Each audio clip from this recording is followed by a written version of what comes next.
చొక్కా పట్టుకొని ఇక్కడ ఇట్లా పడేసుకొని లాక్కొని వెళ్తున్నాడు మన ఇండియా అతన్ని ఒక ఆయన పోలీస్ అతను.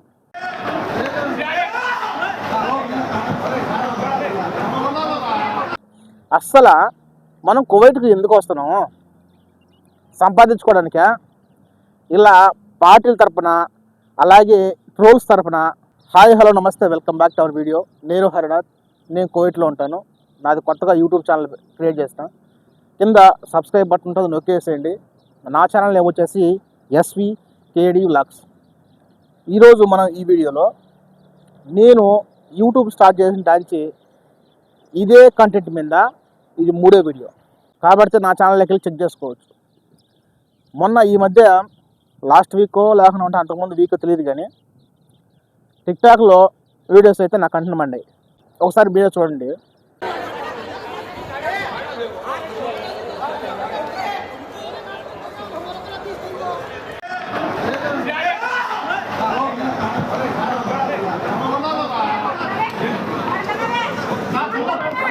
చూసారు కదా ఇప్పుడు మీరు ఈ వీడియోస్ ముఖ్యంగా మన తెలుగు వాళ్ళు ఉన్నారు కదా. అసలు కువైట్లో ఎలాంటి చెక్కింగ్లు ఉన్నాయో మీకు రోజు తెలిసే ఉంటుంది కదా, చూస్తూనే ఉన్నారు కదా. గత సంవత్సరం నుంచి అకామా లేని వాళ్ళని, అలాగే ఇతర కార్యక్రమాల్లో పట్టుబడ్డ వారిని, అలాగే కెమెరాలో చిక్కిన వాళ్ళని, మన ఇండియా వాళ్ళని ఎలాంటి చిన్న మిస్టేక్ దొరికినా ఎత్తుకెళ్ళి వేస్తున్నారు పోలీసు వాళ్ళు. ఈ వీడియో చేయడానికి గల కారణం ఏంటంటే, దెబ్బతిన్న తర్వాత ఒక యూట్యూబ్లో ఇంతమంది ఛానల్స్ ఉన్నాయి, ఒక్కరన్నా మాకు తెలియలేదే చెప్పలేదే అంటారు. ఎవరైనా ఒక గట్టంగాడు వచ్చి యూట్యూబ్ వాళ్ళు చెప్పలేదే వాళ్ళైనా చెప్పకూడదా అంటారని చెప్పి ఈ వీడియో నేను కూడా చేస్తాను. అస్సలు మనం కువైట్కి ఎందుకు వస్తున్నాము? సంపాదించుకోవడానికా? ఇలా పార్టీల తరపున అలాగే ట్రోల్స్ తరపున వచ్చి కుమ్ములాటలు చేసుకొని కొట్లాడడానిక? మనం ఒక దేశం నుంచి మన దేశంలో ఎలాంటి సౌకర్యాలు లేక, ఒకవేళ ఉన్నా మనకు ఉపయోగపడక, మన దేశాన్ని, మన మాతృదేశాన్ని వదులుకొని ఫ్లైట్ ఎక్కి ఇక్కడికి వచ్చి కువైట్కి వీసా కోసం ఎంత కష్టపడతామో అది రాని వాళ్ళకి అడిగితే దాని విలువ తెలుస్తుంది. పాస్పోర్ట్ రాని వాళ్ళకి ఈ కువైట్ విలువ, ఇక్కడికి వచ్చే విలువ, ప్రయాణం విలువ, ఇక్కడ జీవితం గురించి కూడా తెలుస్తుంది. మనకు ఎలాంటి కష్టం లేకుండా పాస్పోర్ట్ వీసా విరిగా ఈజీగా వచ్చి ఇక్కడ అకామాలు కొట్టించుకొని బయట ఫ్రీగా తిరుగుతున్నాం కాబట్టి దాని విలువ తెలియదు అనమాట. సో ఒక్కటి గుర్తుపెట్టుకోండి, మనం కువైట్కి ఎందుకు వస్తున్నాం? ఒక కువైటే కాదు, ఇతర గల్ఫ్ కంట్రీస్కి మనం ఎందుకు వస్తున్నాం?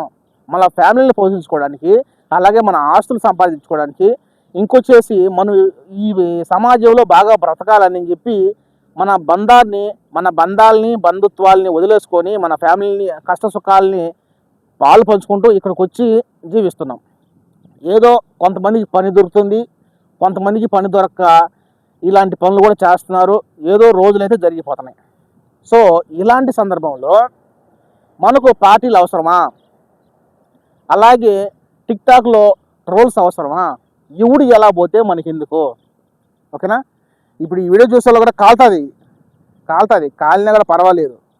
ఎందుకంటే మనం ఇక్కడికి వచ్చిన తర్వాత మనం ఇక్కడికి వచ్చి రూపాయి సంపాదించుకుంటున్నామా, అలాగే మన ఫ్యామిలీని పోషించుకుంటున్నామా, లేదా మనం సక్రమంగా మంచి నడవడికతో ఇక్కడ డబ్బులు సంపాదించుకొని మనం ఆస్తులు కొనుక్కుంటామా అనేదే చూస్తారు తప్ప, ఇక్కడ ఏం పని చేశారు, ఎలాంటి పనులు చేశారు, దొంగతనం చేశారా, లేకపోతే ఇంకా ఏమైనా చేశారా అని చెప్పి ఎవరు అడగరు ఇండియాలో. సో మనం మంచిగా బతకున్నా, ఒక మాదిరిగా బతికితే చాలు. మనం ఇండియాలో ఎన్ని కథలు చేస్తామో, ఇక్కడ ఎన్ని కథలు చేస్తామో, మనం ఇక్కడి నుంచి ఇండియాకి వెళ్ళిన తర్వాత ఎవరు చూడరు. సో నీ మనసు అనేది ఒకటి ఉంటుంది. మనకి ఎలాంటి గొడవలు వద్దు, మీకు ఎలాంటి గొడవలు వద్దు, నాకు వద్దు.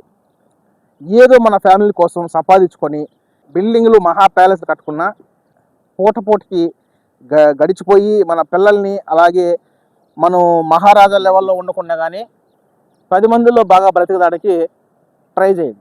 పోయినసారి లాస్ట్ మంత్ అంతకుముందు మంత్ అనుకుంటాను, నేను ఇంతకుముందు వీడియో చేశాను, 2వ వీడియో చేసినప్పుడు చొక్కా పట్టుకొని చొక్కా పట్టుకొని ఇట్లా పడేసుకొని లాక్కొని వెళ్తున్నాడు మన ఇండియా అతన్ని ఒక ఆయన పోలీస్ అతను. సో అప్పుడు అక్కడ కొట్లాట్లో అతను బ్యాడ్ లెక్ ఏంటంటే ఆయన ఒక్కడే దొరికాడు, ఇంకెవరు దొరకలా.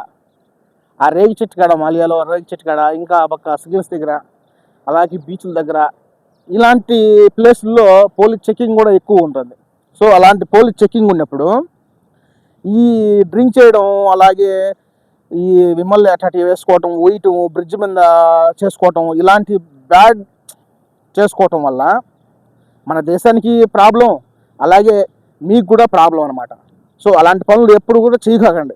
ఎందుకంటే మనం వచ్చింది ఇక్కడికి ఎందుకో, కోవిడ్కి మనం సంపాదించుకోవడానికి, అలాగే మనం సేఫ్గా ఉండడానికి. మీ ఫ్యామిలీ బతకాలన్నా, అలాగే ఒక ఒక రేంజ్లో మీ ఫ్యామిలీని పెట్టాలన్నా మీరు ఒక్కరే కారణం.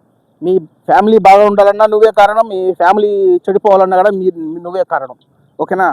సో దయచేసి అలాంటి పనులు మీరు చేయొద్దు. చూడండి, ఇప్పుడు మాలియాలో మొన్న గొడవ జరిగింది కదా, ఆ రోజు అతను దొరికాడు. అతను దొరికిన తర్వాత పాపం అతను ముసలాయన తాగున్నాడేమో, అతనే దొరికాడు. అక్కడ కొట్లాట్లో అతను దొరికితే ఒక్కరు రాలా వాళ్ళ పక్కన ఉండేవాళ్ళు, అందరూ సపరేట్గా వెళ్ళిపోయినారు. స్వార్థం చూడండి. ఒకవేళ అతను దొరక్కున్నామంటే వాళ్ళు ఉండు, ఎవరు ఉపయోగపడరు, ఎవరు రాలా అసలుకి. మా ఫ్రెండ్ అని చెప్పి అప్పుడు పోలీసు అతను పట్టుకున్నాడు. ఈ 10 మంది వచ్చామని ఆయన కాడ నిలబడినారా? నిలబడలా. ఎందుకు? వాళ్ళు ఎక్కడ పోతే మనకి ఎందుకు, మనల్ని కూడా కుమ్ముతారు అని చెప్పి అనే భయం. అలాంటి భయం ఉన్నప్పుడు అసలు ఒకటి గుర్తుపెట్టుకో, నువ్వు నేను తోపైతే ఇక్కడికి ఎందుకు వచ్చి బతుకుతాము? నిజమా కదా? ఇప్పుడు నాదంతా నీదింత అని చెప్పి అంటూ ఉంటారు కదా టిక్టాక్లో కానీ, ఇన్స్టాగ్రామ్లో కానీ. నువ్వు అంత తోపుతురు అయితే ఇక్కడికి ఎందుకు వచ్చాము? ఇక్కడికి ఎందుకు వచ్చి బతుకుతాము? ఇంకనైనా మారండి. మారడం చాలా కష్టం. మారడానికి ట్రై చేయండి. మన దేశాన్ని కాపాడుకోండి, మీ ఫ్యామిలీని కాపాడుకోండి. ఓకేనా? వీడియో పూర్తిగా నచ్చుంటే కింద కామెంట్ చేయండి మీ అభిప్రాయాన్ని. కింద సబ్స్క్రైబ్ బటన్ ఉంటుంది, నొక్కేయండి. నా ఛానల్ని కొంచెం గ్రోత్లో తేండి. ఓకేనా? నెక్స్ట్ వీడియోతో మళ్ళీ మీ ముందుకు వస్తా. నేను హరినాథ్. జై హింద్.